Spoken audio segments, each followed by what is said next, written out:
आप देख रहे हैं पब्लिक टाइम्स। नमस्कार, मैं सुमंत कुमार। चलिए जानते हैं गोपालगंज की खास खबर। गोपालगंज में मुस्लिम समाज के सैकड़ों लोगों ने गौ माता के सम्मान में विशाल जुलूस निकालकर गौ संरक्षण की मांग उठाई। हाथों में बैनर और तख्तियां लिए लोग शहर के विभिन्न मार्गों से होते हुए अनुमंडल कार्यालय पहुंचे और अपनी मांगों को लेकर एसडीएम को ज्ञापन सौंपा। प्रदर्शनकारियों ने देश भर में बूचड़खानों को बंद करने तथा गौ माता को राष्ट्रीय पशु घोषित करने की मांग की। जुलूस के दौरान लोगों ने सामाजिक सौहार्द, भाईचारे और गौ संरक्षण के समर्थन में नारे लगाए। मुस्लिम समाज के प्रतिनिधियों ने कहा कि गौ माता हिंदू धर्म में पूजनीय है। उनका संरक्षण समाज में प्रेम, सद्भाव तथा आपसी सम्मान को मजबूत करता है। उन्होंने कहा कि उनकी मांग किसी समुदाय के खिलाफ नहीं बल्कि सामाजिक एकता और गौ संरक्षण के समर्थन में है। प्रदर्शनकारियों ने सरकार से गौ संरक्षण के लिए सख्त कदम उठाने की अपील की। वहीं प्रशासन ने ज्ञापन प्राप्त कर संबंधित स्तर पर भेजने का आश्वासन दिया है। गोपालगंज के मुसलमानों को यही मांग है कि गाय को राष्ट्रीय पशु घोषित करें और सारे बूचड़खाने जो आयात निर्यात होते हैं भारत में उसको भी बंद हो, क्योंकि इसी पर राजनीति टिकी हुई है।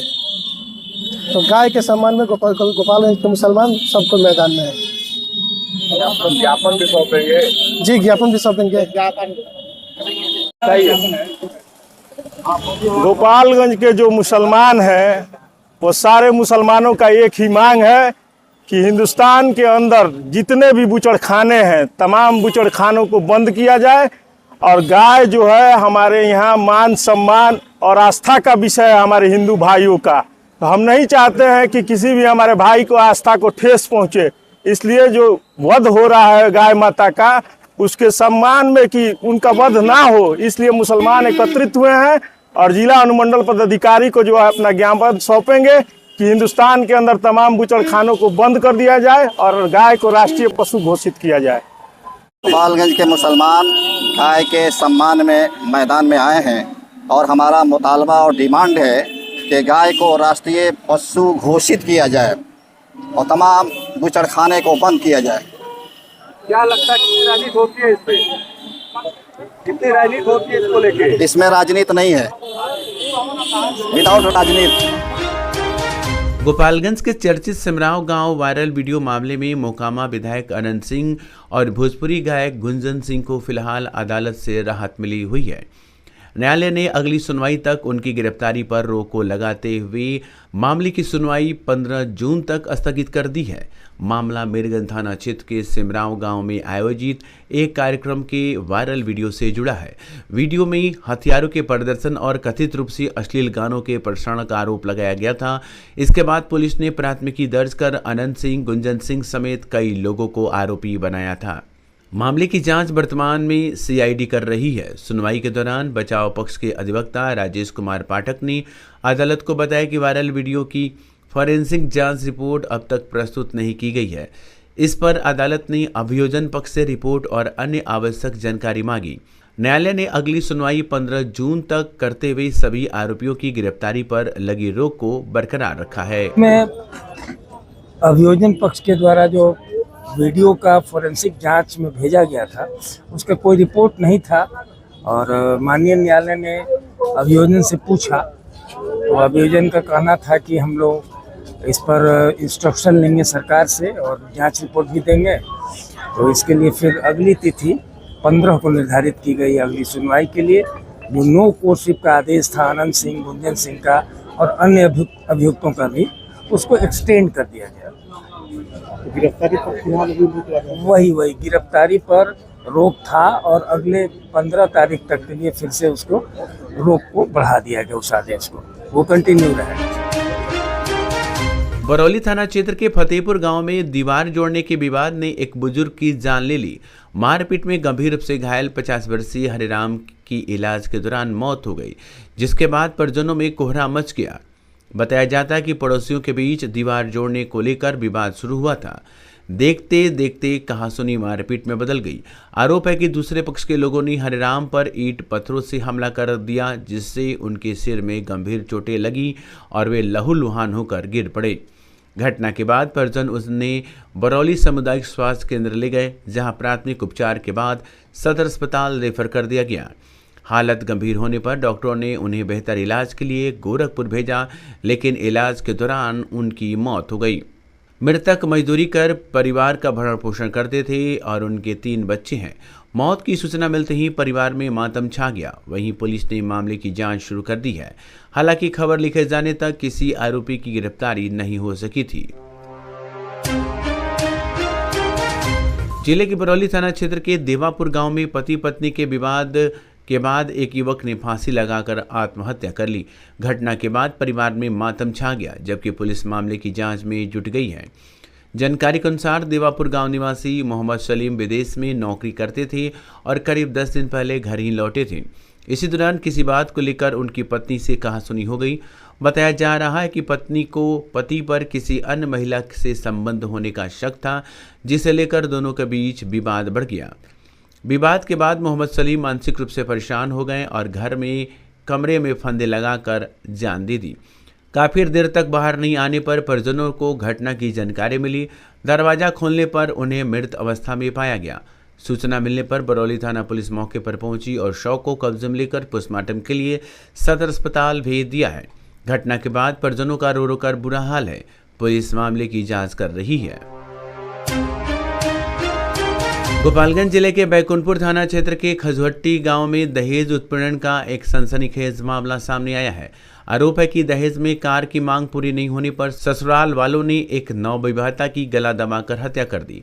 पुलिस ने मामले में पति को गिरफ्तार कर लिया है। मृतका की पहचान उत्तर प्रदेश के गोरखपुर जिले के सिहुरवा गांव निवासी ज्योति कुमारी के रूप में हुई है। उनकी शादी करीब 1 माह पहले खजुहट्टी गांव निवासी मुन्ना राम से हुई थी।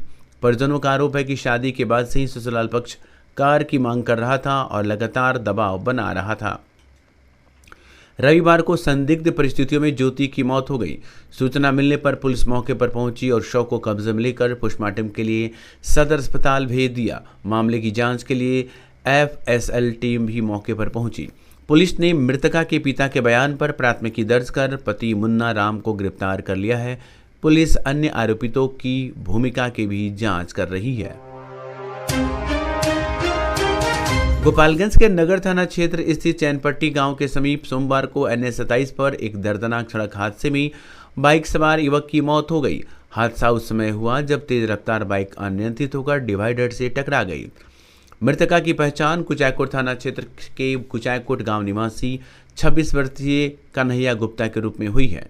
बताया जाता है कि वह किसी काम से बाइक से गोपालगंज शहर जा रही थी। इसी दौरान चैनपट्टी के पास उनकी बाइक का संतुलन बिगड़ गया और वो डिवाइडर से जा टकराई। हादसे में कन्हैया गंभीर रूप से घायल हो गए। राहगीरों की मदद से उन्हें तुरंत सदर अस्पताल पहुंचाया गया, जहां इलाज के दौरान उनकी मौत हो गई। सीने में गंभीर चोट लगने के कारण उनकी हालत बेहद नाजुक थी। घटना की सूचना मिलते ही परिजन सदर अस्पताल पहुंची, जहां उनका रो रो कर बुरा हाल हो गया।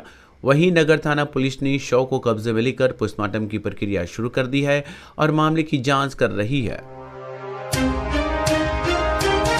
गोपालगंज जिले के कुचायकोट प्रखंड अंतर्गत काला मटिनिया और सिपाया खास में गंडक दियरा संघर्ष समिति के संयोजक स्वर्गीय अनिल कुमार माझी की 53वीं जयंती श्रद्धा और उत्साह के साथ मनाई गई। इस अवसर पर लोगों ने केक काटकर और दीप प्रज्वलित कर उन्हें याद किया तथा मिठाइयां बांटी गई। कार्यक्रम में वक्ताओं ने स्वर्गीय अनिल माझी के दियरा क्षेत्र के विकास और जनहित के संघर्षों को याद करते हुए कहा कि वे दियरा के लोगों के लिए मसीहा थे। उन्होंने धरना, प्रदर्शन, अनशन, पैदल यात्रा, साइकिल यात्रा और सत्याग्रह जैसे आंदोलन के माध्यम से अहिरौली दान से बिशंबरपुर तट तक बांध निर्माण की लड़ाई लड़ी, जिसके बाद बांध का निर्माण संभव हो सका। वक्ताओं ने कहा कि अनिल माझी भले आज हमारे बीच नहीं हैं, लेकिन उनके संघर्ष और योगदान हमेशा लोगों के दिलों में जीवित रहेंगे। कार्यक्रम में रविशचंद्र कुमार माझी, राजेश देहाती, मिथिलेश राय, दिनेश शर्मा, इंजीनियर विशाल बाबू, विजय राम, आजाद आलम, डॉक्टर JP सिंह समेत सैकड़ों लोग मौजूद रहे। जिले के मांझागढ़ प्रखंड में पड़ी भीषण गर्मी के बावजूद आंगनबाड़ी केंद्रों का संचालन जारी है। 3 से 6 वर्ष तक के नन्हे मुन्ने बच्चे तेज गर्मी के बीच केंद्रों पर पहुंचकर स्कूल पूर्व शिक्षा प्राप्त कर रही हैं, जिससे अभिभावकों और सेविकाओं की चिंता बढ़ गई है। सरकार की ओर से बच्चों को वर्ष में 300 दिन पोषाहार उपलब्ध कराने के उद्देश्य से आंगनबाड़ी केंद्र संचालित किए जाती हैं। हालांकि विद्यालयों में गर्मी की छुट्टी घोषित कर दी गई है, लेकिन आंगनबाड़ी केंद्रों के लिए ऐसा कोई प्रावधान नहीं किया गया है। सेविकाओं का कहना है कि बच्चों की कम उपस्थिति होने पर जांच के दौरान कार्रवाई की आशंका बनी रहती है। ऐसे में भीषण गर्मी के बावजूद केंद्रों का संचालन करना पड़ता है। वहीं अभिभावकों का कहना है कि छोटे बच्चों को तेज धूप और गर्मी में केंद्र भेजना उनके स्वास्थ्य के लिए जोखिम भरा हो सकता है। लोगों ने सरकार से मांग की है कि सरकारी विद्यालयों की तरह आंगनबाड़ी केंद्रों में भी गर्मी की छुट्टी का प्रावधान किया जाए ताकि बच्चों को राहत मिल सके।